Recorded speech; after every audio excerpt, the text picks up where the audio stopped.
Good afternoon. My name is Carrie Dillon. I am the Managing Director of the International Textile Alliance, and I want to thank you for joining us for our webinar, Designing in Today's Textile Industry.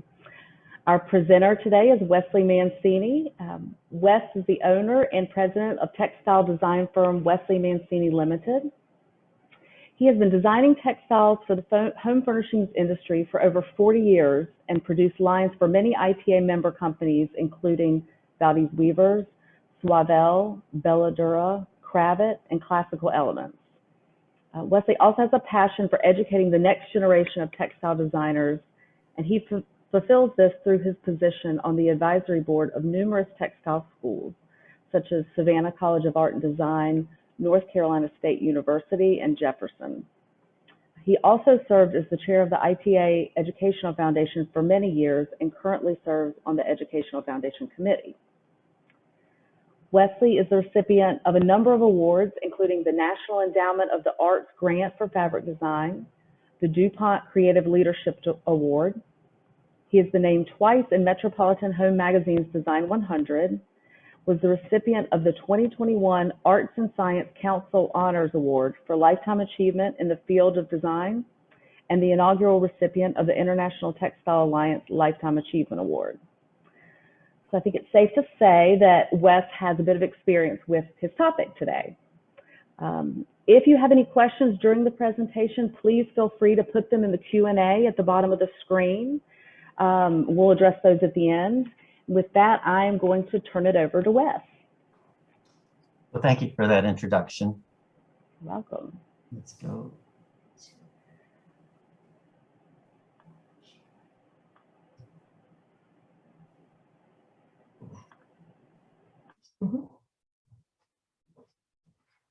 Okay, I'm going to start. Well, good afternoon. I'm speaking about the true basics of fabric design today. That is scale and repeat in regard to designing jacquard fabrics for the furniture and decorative jobber industries.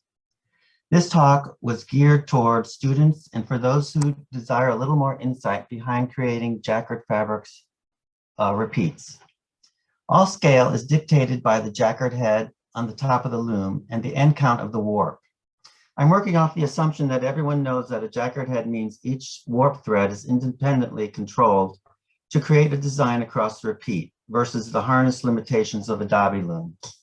This section is a tad technical, but this will be over quickly for those of you who are not into this aspect of jacquard design. A regular jacquard head controls a maximum of 2,400 ends. With that head above the loom, the maximum repeat size that can be achieved is 13.5 inches if the end count is full count, which is approximately 178 ends per inch. You take 2,400 ends divided by 13.5 equals 178 ends, based on a 54-inch weaving width. End counts vary from mill to mill depending on the weaving width that they have dented their warps in. They can vary from 54 inches to 60 inches. If the end count is half count, approximately 88 ends per inch, you can achieve a 27-inch repeat with a regular jacquard head. 2,400 divided by 27 equals 88 ends, again, depending on the width the reed is dented in. A full count warp, or 9,600 ends, requires a jumbo jacquard head above the loom to achieve the 27-inch repeat. With a regular jacquard head on a full count warp, any design that repeats in 13.5 inches or is divisible into 13.5 inches can be created, like 6 3/4 times 2 equals 13.5, or 4.5 times 3 equals 13.5, and so on. If the jacquard loom has a jumbo head above it and is full count, then you can have a 27-inch repeat, as well as any number that divides evenly into 27 inches. As an example, 13.5 inches times 2 is 27, or 9 inches times 3 is 27, and so on. The 9-inch repeat would not work on a regular head loom because that's full count, because 9 inches does not divide into 13.5 inches. For half count, everything must be divisible into 27 inches. For a quarter count, or approximately 44 ends per inch, you technically can create a 54-inch repeat, But now you're in a situation where the furniture industry would find the fabric extremely limited in its end use, which also adds a huge waste into the cutting table. Everything is based on these fundamental measurements. Scale of the motif can vary, once again, based on the measurement requirements of the loom and the end count. All of the fabrics that you'll be seeing here are from my collections for Valdez Weavers, Home Fabrics, and Inside Out. Starting with textures, these are the smallest looking repeats. Typically on a jacquard loom, you do not weave the fundamental weaves like tabby or satin weaves. Those are more economical and aesthetically pleasing off a dobby loom, where end counts can be very coarse and unique. The ends on a jacquard warp are rather fine when you think of full count at 178 ends per inch, 3/4 count at 132 ends per inch, and half count at 88 ends per inch.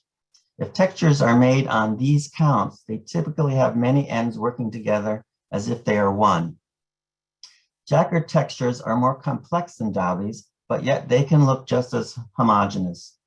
Textures have the biggest sales volume, surpassing all other types of pattern categories, even if lumped together.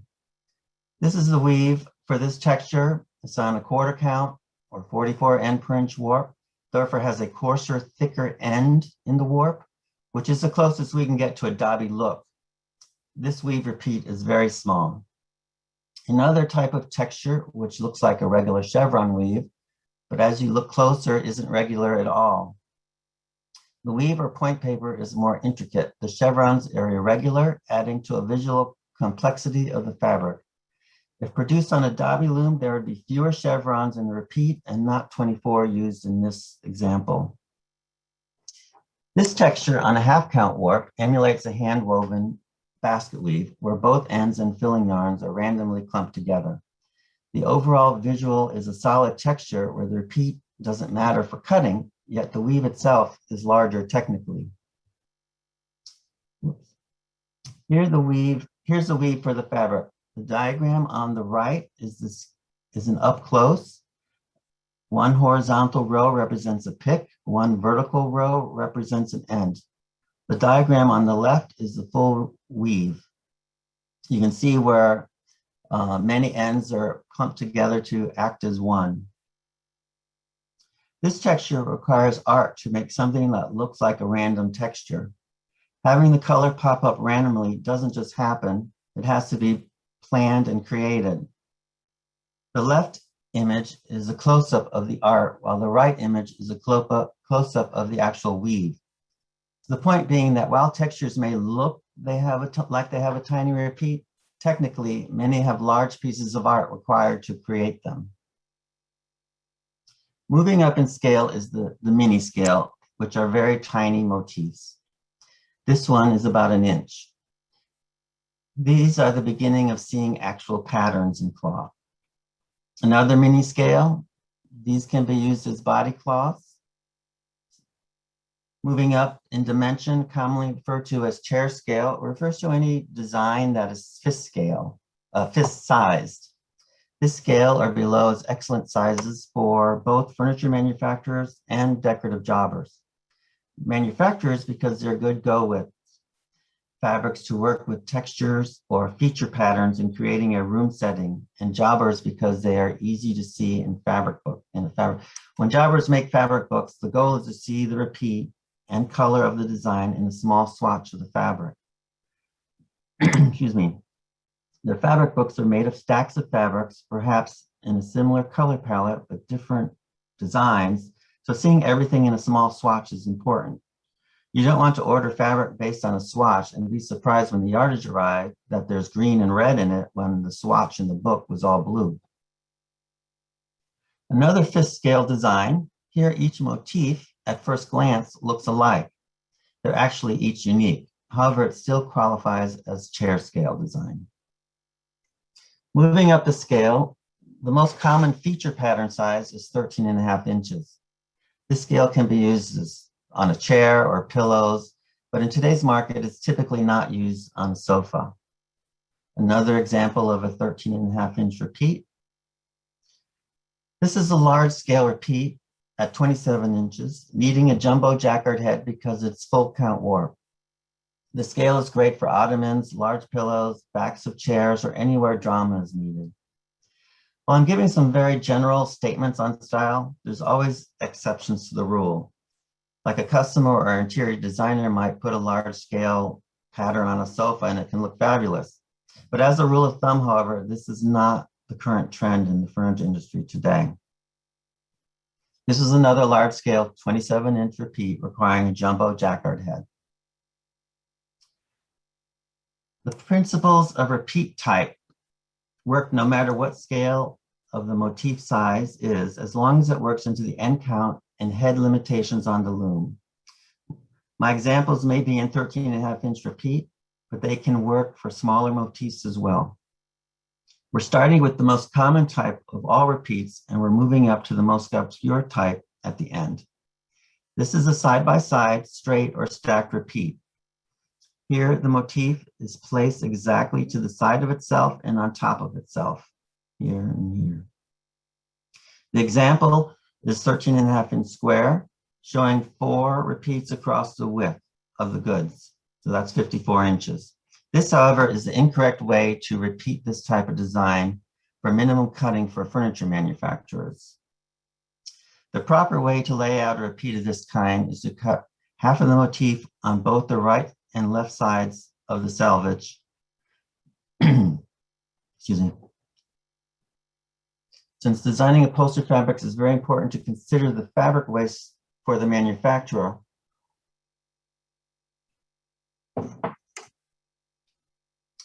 this way 13.5 inches from either selvage is the center of the motif, and that's where the cushion would be cut. The reason being that if a fabric costs $20 a yard, let's say, if there's a lot of waste in cutting the fabric for furniture, they may require 3 times the amount of fabric, which raises the grade of the fabric cost. If you took the exact same fabric design and cut it properly, it would require less yardage, which would lower the grade of the fabric. This is the rule we live by. 13.5 inches from the selvage is the center of the cushion. And this is a standard to be aware of in every fabric design we do. So incorrect, because the center's here for the cushion, but it's not the center of the design. And it's centered here, because there's the center. And here's showing more repeats, where the green square represents where a cushion fabric would be cut from. And so right here is the absolute center of the cushion. Here an example is a side-by-side repeat where the 13.5-inch motif is stacked on top of itself and on the side of itself. One box with the arrow represents one repeat. Here is the design with the repeat lines removed. In general, you do not want to see how a pattern repeats. That is what the artist's goal is to achieve in creating the design in the first place. For wovens, a painted color represents a weave, not the actual color. If this was a print design, what you see is what you get. Here is a colorway of the fabric. This is another example of a side-by-side repeat in an Art Deco pattern stripe. Again, you can see the motif is stacked on itself and placed on the side of itself. Without the repeat lines, and here it is in fabric form. This design was created as a weave with a close-up of the red and white file on the right. The red and white file is what goes to the loom to weave. I create many designs in point paper form on the computer, building design dot by dot. This is what the weave looks like in fabric, but it's railroaded. Basically, it's turned. It's also a straight repeat, but the motif is not square. You can see here, and it's stacked. As long as the dimensions are divisible into 13.5 inches or 27, depending on the loom, the repeats can be of any size. The fabric without the repeat lines. Another common repeat used in today's market is a mirror repeat. And looking at the left diagram, if you were to put a mirror down the middle of the 2 squares vertically, what's on the right side is the mirror image is what's on the left side. The larger diagrams shows 4 repeats across the width of the goods based on a 13.5-inch repeat. Excuse me. In this case, with 4 full repeats across the goods, this is the correct way to lay out the repeat. Note that 13.5 inches from the selvage, which is where the cushion would be cut, is the center of the design element. The following images may help explain this better. If you look at the lower left-hand corner of the rectangle, the adjacent rectangle is the mirror image of it. Then the next rectangle is the mirror again, and the mirror again, and that continues across the goods. This is the design without the repeat lines. Here is the full width. The red line is showing 13.5 inches from the selvage. The peak of the dome would be the center of the cushion. My personal choice is always to have the center of the cushion be pointing up versus pointing down. But you can see in this illustration that the repeat is a 4.5-inch repeat because there's 3 of them across the goods to make 13.5 inches. And here's a section of the actual fabric. Classic looking damask are typically mirrored as shown in this large scale design. What is on the left side of the rectangle is mirrored to exactly what's on the right side of the rectangle.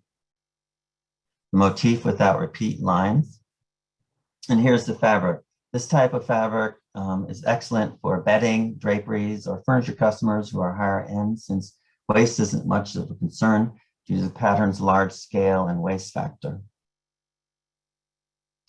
A full will repeat, also known as a quadrifoil.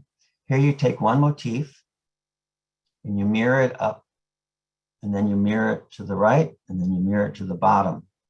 This type of repeat will create 2 different centers. You have a center where all the arrows are pointing, and then you'll have a center where all 4 of the green dots are.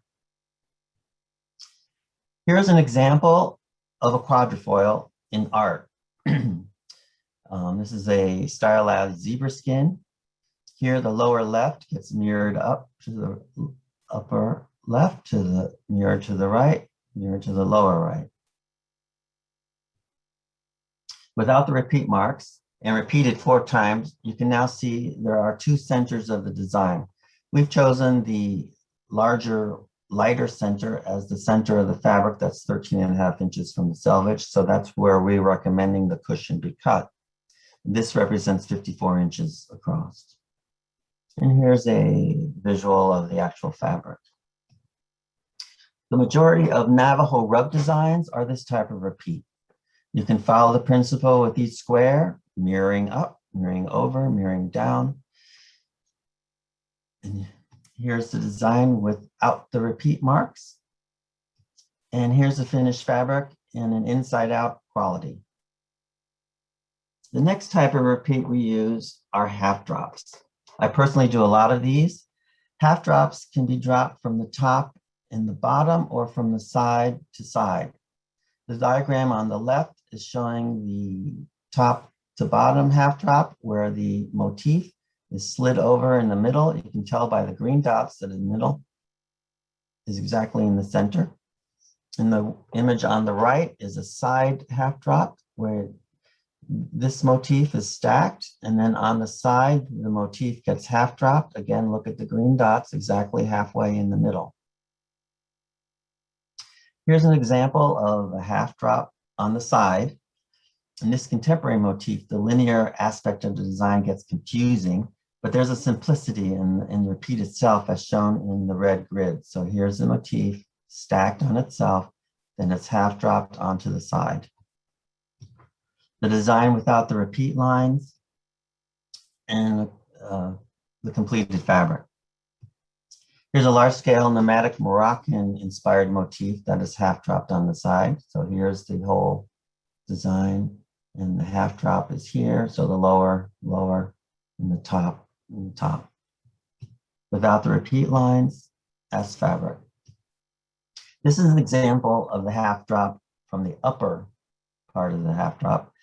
So here's the motif, and it's the next repeat above it is slid over to the half mark. Here's the repeat without the lines, and as in fabric. Another weave I created using point paper on the screen with a close-up on the right. You can create weaves in the half drop format on EAT. In fabric, you can see the design is half drop from the top. The motif slid over without the repeat marks, and the fabric shown in the larger piece of it. This artwork is for an end-to-end warp where odd ends are white and even ends are black with 3 and 4 filling layers. This exemplifies that no matter how complicated your weave construction is going to be, the same repeat principles apply throughout every design. The lower rectangle is a 13.5 inch by 27 inch rectangle, and it is placed above itself but slid over to the halfway point.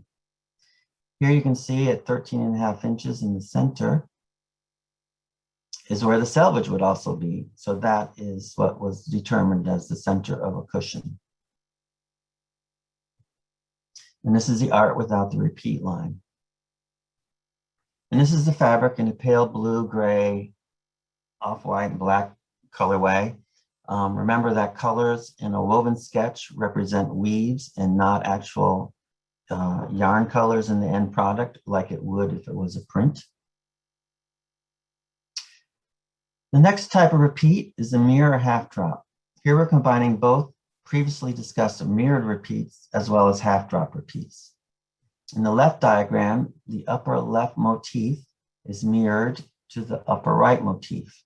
Then these two elements become a unit that are then half drop. Looking in this diagram, you can see those two elements as one unit, and that is what has been moved and half dropped below it, and it will be moved and half dropped above it.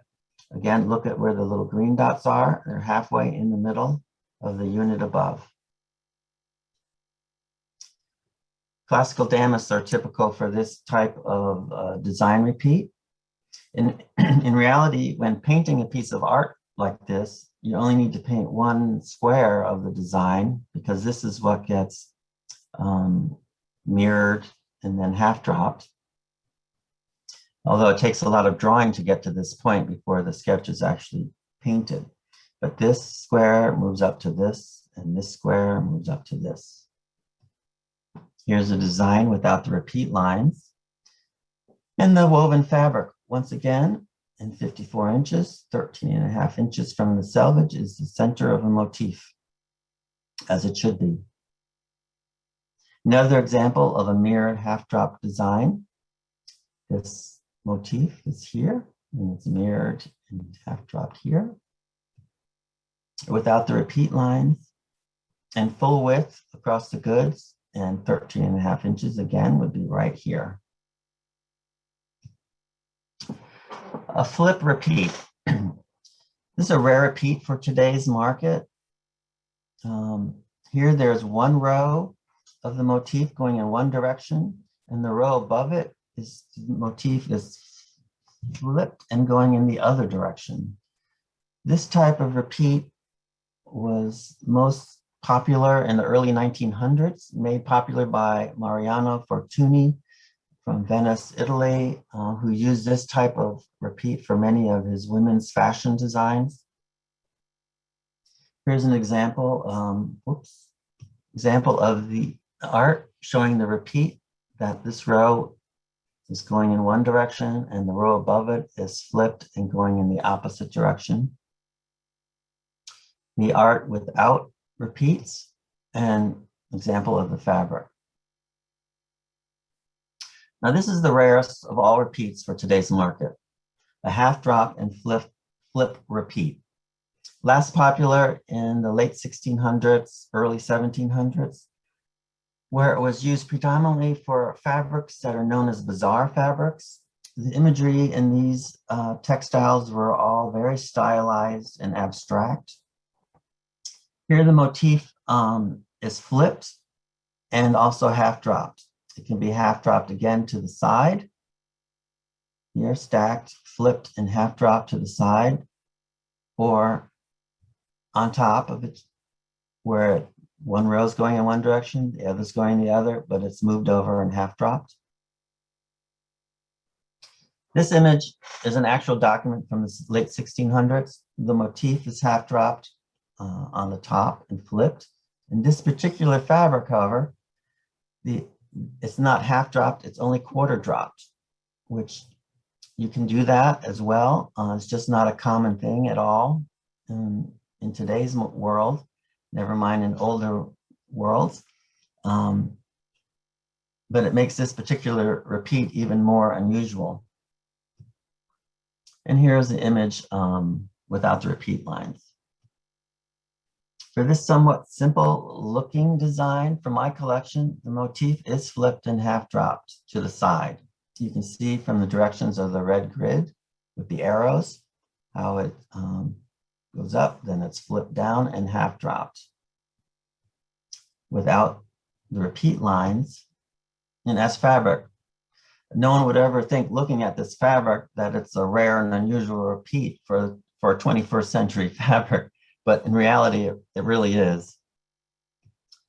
I'm going to quickly broach stripes because they're important and they involve scale and repeat. So the mirror stripe, like it suggests, has mirror image on one side as well as the other side. The scale still has to fit into the standard repeats for the furniture industry, so divisible into 13.5 inches or 27 inches. Here you can see the center and the brown stripe, mirrors going both directions. What's on one side is exactly what's on the other side until you get to the center. Or if you center from the yellow stripe, what's on one side goes exactly to the other side. In fabric, another example of a mirrored stripe, again, the center mirrors out. The center mirrors out. And this is the fabric at 13.5 inches. Non-mirror stripe are stripes with no center. Here you can see there's no mirrored aspect whatsoever. The repeat still needs to follow suit mentioned in the mirror stripes of being divisible into 13.5 or 27 inches. And here it's a 9-inch repeat in fabric. Another non-mirrored stripe, woven. And lastly, I'm going to talk about all-over patterns. They do not require a specific repeat type, but are noteworthy as a category. And all-over is a pattern that requires no motif to stand out as a focal point. These are excellent for the least amount of cutting waste for manufacturers, because no matter where you cut the fabric, it will work upholstered. This is in contrast if you have a bold pattern or a pattern that's larger scale, because it needs to match at all the seams, whether it's up front, over the seat, over the back of the chair, and on the sides. If it's an all over, it doesn't have to line up. They can just the manufacturer can cut the fabric anywhere. With an all over, however, there are limitations to the kinds of repeats you can use. All other types of patterns, you can use all the repeat types, but they do not work for all overs. A pseudo skin as an all over, it's the side-by-side motif. And here it is without the repeat line. You can see that nothing stands out. And here it is in fabric form. Another example of an all over is the brain coral emulation. We typically do all overs as side-by-sides or half drops, but never any other type of repeat, especially one that mirrors.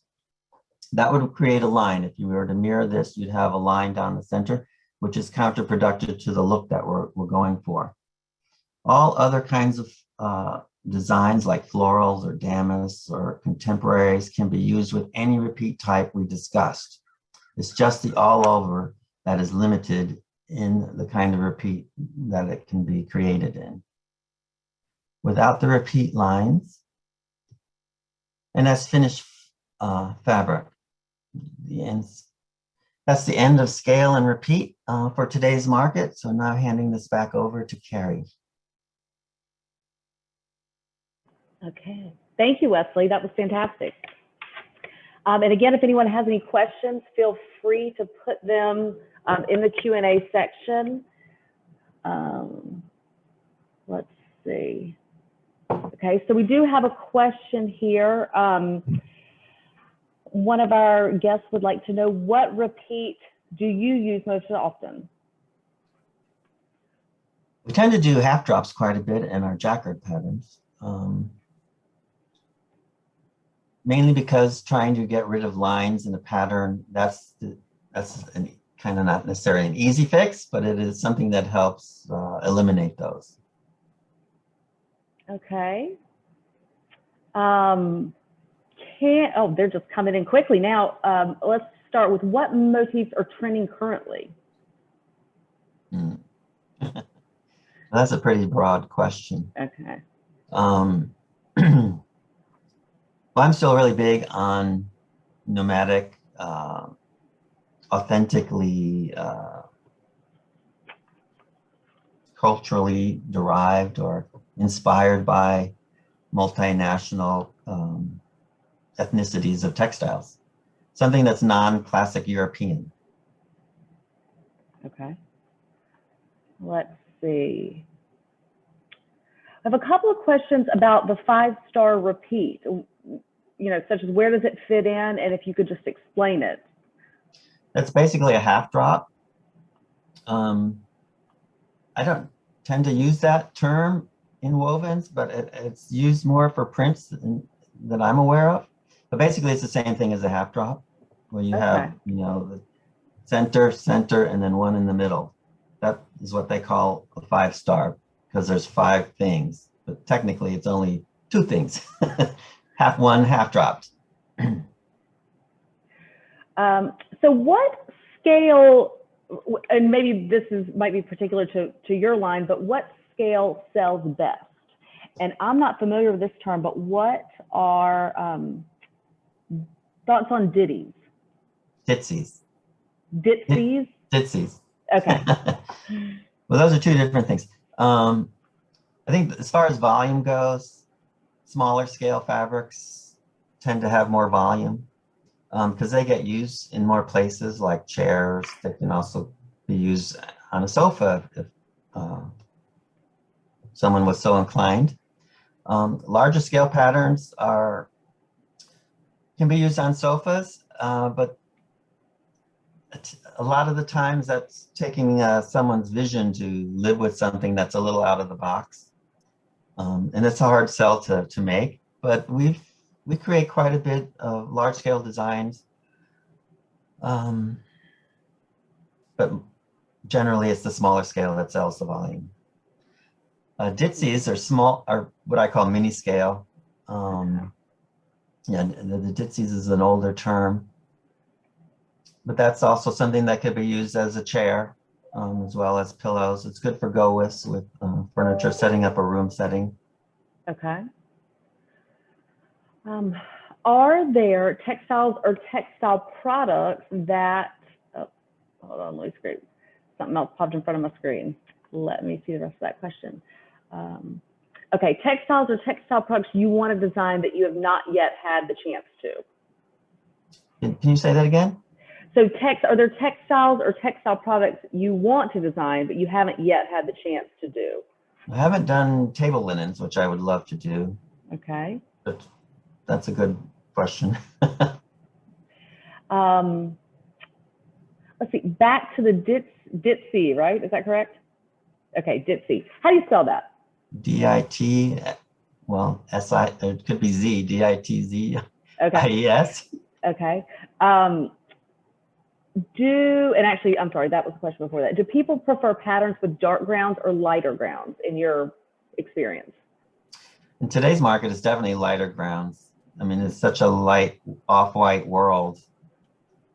But then again, you can have a white room and have, an accent chair that's dark gray. But on the whole, off-white, white, okay. That's now. The lighter ground.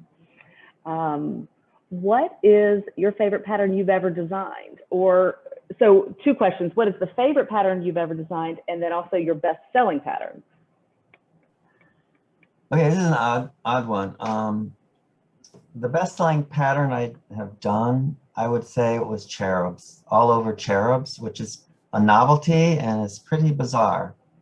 The reason why that was so successful is because it crossed over all different markets. It went from interiors for furniture to bedding, to lampshades, to apparel, to vests, boots. I mean, it just went everywhere. So it cross-marketed. Now, whether or not that was my favorite, I wouldn't say. And I would never say I have a favorite pattern because they're like all my children. Yes. And you can't say you have a favorite child. True. Although, yeah, we'll leave it at that. Okay. All right, so here's another question. For the more complex repeats, do you recommend playing with them even if you don't have proprietary software? This person has Illustrator and Photoshop, so most of the repeats are side by side or sometimes mirrored. So the question was, do you recommend playing with them even if you don't have the proprietary software? Yes. Okay. I think, yeah, knowledge of assorted repeats is important for a designer. Okay, let's see. Do you see a difference between American consumers versus abroad in terms of the scale or print style that sells best? Yes. The American market in general is less colorful, less experimental. We're definitely we're talking very broad here. Mm-hmm. We're definitely in a solid trend period where sofas and chairs are off-white, and there might be a chair in a pattern, or there's a pillow or two that have a pattern, but usually those might be, a gray or a pale blue. I think overseas there's a lot more color. I always used to say, like in England and Germany, the sky is always gray. So their color they live with inside, and we have sunny outside, so we don't necessarily bring the color in. That makes sense. Let's see. Do you ever use an 18-inch divided by 9-inch horizontal repeat? Or an 18-inch by 9-inch? Well, the 9 would have to be up the roll, so 18 vertical. Because 9-inch would divide into 27, and 18 doesn't. And we don't have a loom that, there are certain looms that will do a pillow at 18 inches. We don't use those. So whether or not I would say it would be very rare to do a 9-inch by 18-inch repeat. Okay. Because I don't think it would be particularly usable for a furniture manufacturer. So speaking of the furniture manufacturer, and you spoke to this a little bit during your presentation, but can you explain waste in cutting prints for furniture? Well, 13.5 inches from the selvage has to be the center of the cushion. So if a fabric center is like at the selvage, then the next one would be in the center of the fabric, and the other one would be at the other selvage. So they would have to use the center of the fabric to cut the cushion, leaving the sides as waste. And so it would have to go up the roll. You'd get 2 centers of the cushion, let's say, if it was a 27-inch repeat. So then in 2 27 inches, you'd get 2 cushions. That's it. If it was cut properly, in the 27 inches, you'd have 2, 1 on each side, and then 1 again on each side. So you'd have 4 cuts for the cushion with the same amount of fabric as 2 when it was cut improperly. So the waste goes into calculating how much the chair costs to manufacture. Right. And so that's when the grades go up for the fabric. Okay. How, and this is sort of related, I guess, how does sustainability factor into your design process? Well, it starts at the very beginning with the kind of yarns that are used, and the mill is very green oriented. So like I create the lines for Valdez and Inside Out. and I use the yarns that they have available. They have specific brands that they create using recycled yarns and yarns that are biodegradable, which I'm not currently designing for, but anyway, all natural fibers are biodegradable, and we predominantly do that for the circle line. Let's see, there's one question up there. Oh, how did you first get interested in textiles? Well, I went to school to become an art teacher because that was the only unusual person that I knew growing up. And when I was in art school, I had to take all the different media, and of all of them, the one that I liked the most was the fiber department because it seemed like it was the most aesthetic of all, and it used the right brain and the left brain. So you're creative and yet had to use your math to figure things out. I finished the art ed program in 3 years. So my senior year, I focused on fiber, and that's when it began. And then I went on to get a graduate degree. So on that same note, if you weren't a textile designer, what would be your dream career?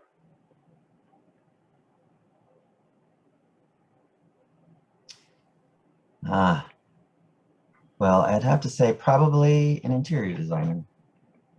The reason being, they're not creating a product like we're designing a product from nothing. They're creating interiors by purchasing items that are already designed and putting them together. And it's a different thing. It just seems to me, I don't want to insult anyone, but it seems easier to me to put things together that are already created than it is to actually create something from scratch. Well, and I feel like it's probably safe to say that you are living your dream career. Yes. So I love what I do. Yes. Let's see. So we have a bunch of questions. A lot of them are asking about trends. And so I'm actually going to save those questions for next month. Our seminar in July is going to be Designing for the Future we're going to have Sana Baker, who is the editor of the Textile Eye, and Julie Munoz, who is the trend forecaster and curator. And so since that seminar is going to be more focused on trends, we'll save some of those questions, but let's grab a couple more. Let's see. Do you only design under your name? Well, no, I designed for Valdez Weavers, Right. Circa, and Inside Out, and those products are not branded under my name as of the beginning of this year, unless you're in the showroom. Although anyone who buys my textiles puts their name on it. So whether a furniture company buys it and it becomes a Baker fabric, or if a jobber buys it and puts it in a licensed designer's book, their name goes on to the book as if they designed the fabrics. Okay, well, I think this is probably a good one to wrap it up on. How do you stay inspired? I think it's the same as breathing for me. It's just, I have to do it. I don't see any need to do something else to be inspired. I just am. Although it certainly helps to travel and go to new places. But even if I don't travel, like I didn't during COVID, I still create. I just have this need to produce beautiful designs. Well, and you do that very well. Thank you. Wes, I want to thank you so much for spending some time with us today and presenting this subject matter for our audience. Again, I want to remind everyone that next seminar or webinar for July will be How to Design for the Future. It will be on July 20th at 11 a.m. Pacific, 2 p.m. Eastern. So please keep an eye out for the registration link in your email. And thank you for joining us.